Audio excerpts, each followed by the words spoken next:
Hey guys, welcome to today, Tuesday, April 7th video on what we're learning, the new stuff today.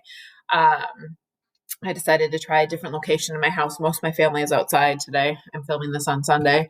So I thought I would try to get downstairs rather than sitting in a dark room when it's so nice and sunny out. Hopefully you guys got a lot of time outside this weekend.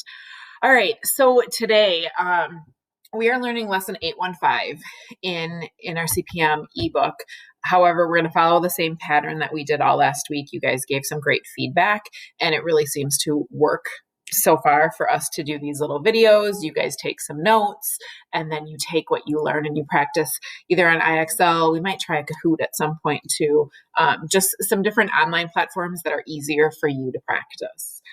815 is about what are called special cases. Basically, when we factor, there are some patterns that once you start to recognize those patterns, you are going to find it really, really easy to factor them because they always follow that same pattern. So instead of having to use the big old rectangle and the diamond, you are able to factor them without that just by recognizing these patterns. Okay, so there are two of them that we're going to learn today. There's one that's called the difference of a square, and then the second one that we're going to learn is a perfect square trinomial. Now, here's the deal. You don't actually have to use these patterns when you factor. You could still get out your whole generic rectangle, you could get out your diamond, and you could factor that way, but this is going to save you a lot of time in the long run. Okay, I put two slides in today's slideshow. One that explains difference of a square has all the notes there for you. And then the second would be the perfect square trinomial. Still recommend that you have your notebook and a pencil while you're watching this video to jot some things down. But if you are somebody who would like to print these two slides and take notes right on those slides instead, you definitely can pause this video and do that quickly. Okay. So if we were in class together, we would start by working through this problem right here. It's 8:45. I would give it to you in your teams. You would work through certain ones of these. We'd split them up so you wouldn't be doing all of them. And basically, you're factoring and you're looking for patterns. Okay. Since we're not together today, I'm just going to briefly talk through this. All right.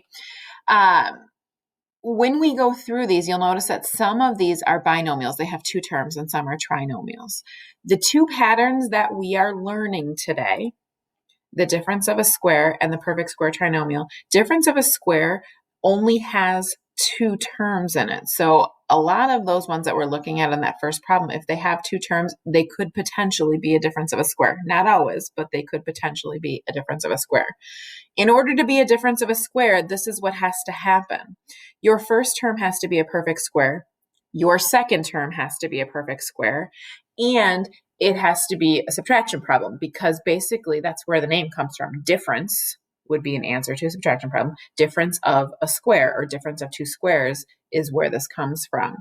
So if your first term is a perfect square, if your second term is a perfect square, and you see the subtraction sign there, then you know that you can factor it using a difference of a square pattern. And the pattern is this. It's the square root of the first term plus the square root of the second term times the square root of the first term minus the square root of the second term.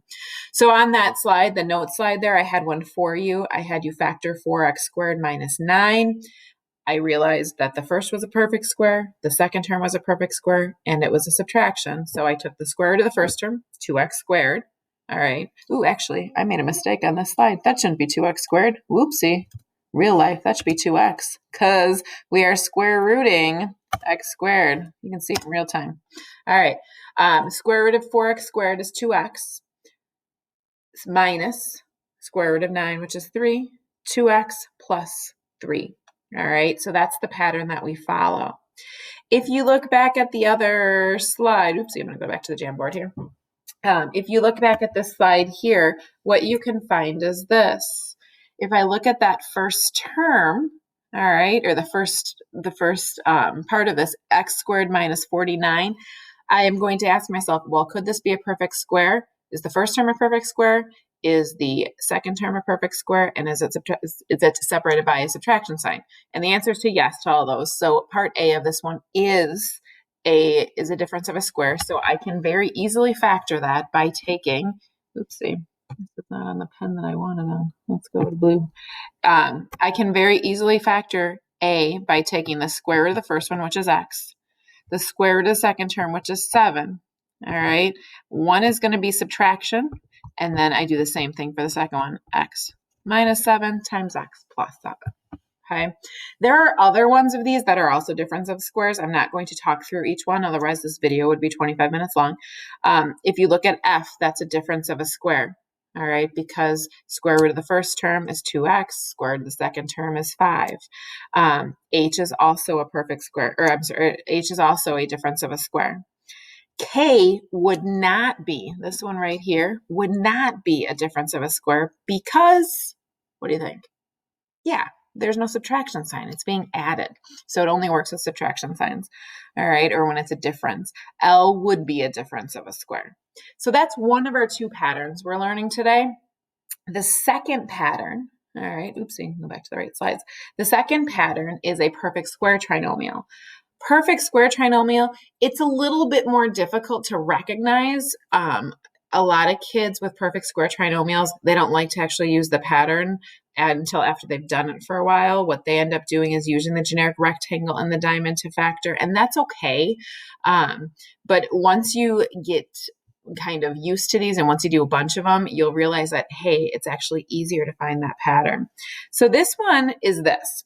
If you have a trinomial and the first sign is either addition or subtraction, second sign always is going to be addition. If the first term is a perfect square, if the last term is a perfect square, and if the B term or the center term is 2 times the square root of A times the square root of C, then it would be a perfect square trinomial. So that's why it's a little bit more complicated. I think it makes more sense when we use actual numbers versus the actual formula written out here, which is why I put an example as well. So if you look at 9x squared minus 24x plus 16, notice that first term, 9x squared, is a perfect square because the square root of it is 3x. 16 is also a perfect square. All right. The square root of it is 14. Now I've got to check my center term here. And in order to check my center term, what I have to do is take 3x times 4 and multiply it times 2. So 3x, all right, times 4 is 12x. 12x times 2 is 24x. Yep, that works. That's what my center term is. So therefore, it is a perfect square trinomial. The pattern for factoring perfect square trinomials is this. You take the square root of A, which is 3x. All right. You take the square root of the C term, which is 4. Whatever the sign is of the center term, whether it be subtraction or addition, that's the sign of your binomial. That goes in the center there. So 3x minus 4, and then we square that. All right. Another way that you can write that is if you have 3x minus 4 times 3x minus 4, because remember, when you square something, you're just taking the base times itself twice.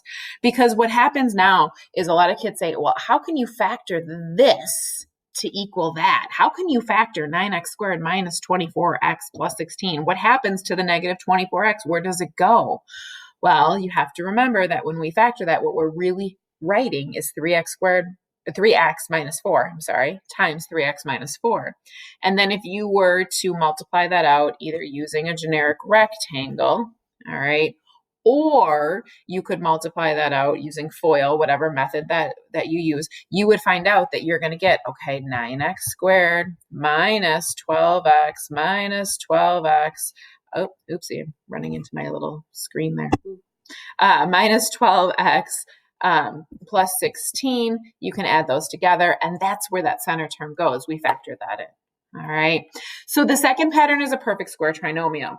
Now, here's the deal. When you go and work through these today, guys, you are going to find that, hey, you know what? Some of these are easier to recognize after you factor it. So maybe you are confused and you see this right here, the 9x squared minus 24x plus 16, and you're like, you know what? I'm just going to factor that. All right, and you factor it and you realize that you get the same thing on this side of the generic rectangle that you do on this side. That's okay. You can do that. All right, you're just going to get more used to seeing them, and eventually it will become second nature for these two patterns. Okay. One last thing, if I'm looking back at 815 today, if you want to go back and review, you can work through 845 in the CPM ebook. You do not have to. Really, your goal today is just to spend 20 minutes practicing on IXL, but if you would rather look through some of these problems, you most definitely can. If I'm looking through these, though, what you're doing is you're deciding if it's a difference of a square, if it is a perfect square trinomial, or if it's neither. Maybe it's just one that we can factor with a rectangle and a diamond. That's fine. Or it could be unfactorable. All right, if you look at k, for example, the one I circled before, you can't actually factor that. X squared plus 4, there's nothing you can factor out of that. That's simplest form. That's as simple as it gets. All right. So sorry for the longer video today. Please let me know if you guys have any questions. Join us for our Google Meets calls every single day. I know Miss Screens is at a different time. I'm trying to go back to this slide. I think hers is at 11, mine is at 1, but join us if you guys have questions. I'll be going over some of these again at 1 o'clock. All right. Thanks, guys. Have a good rest of your day. See ya.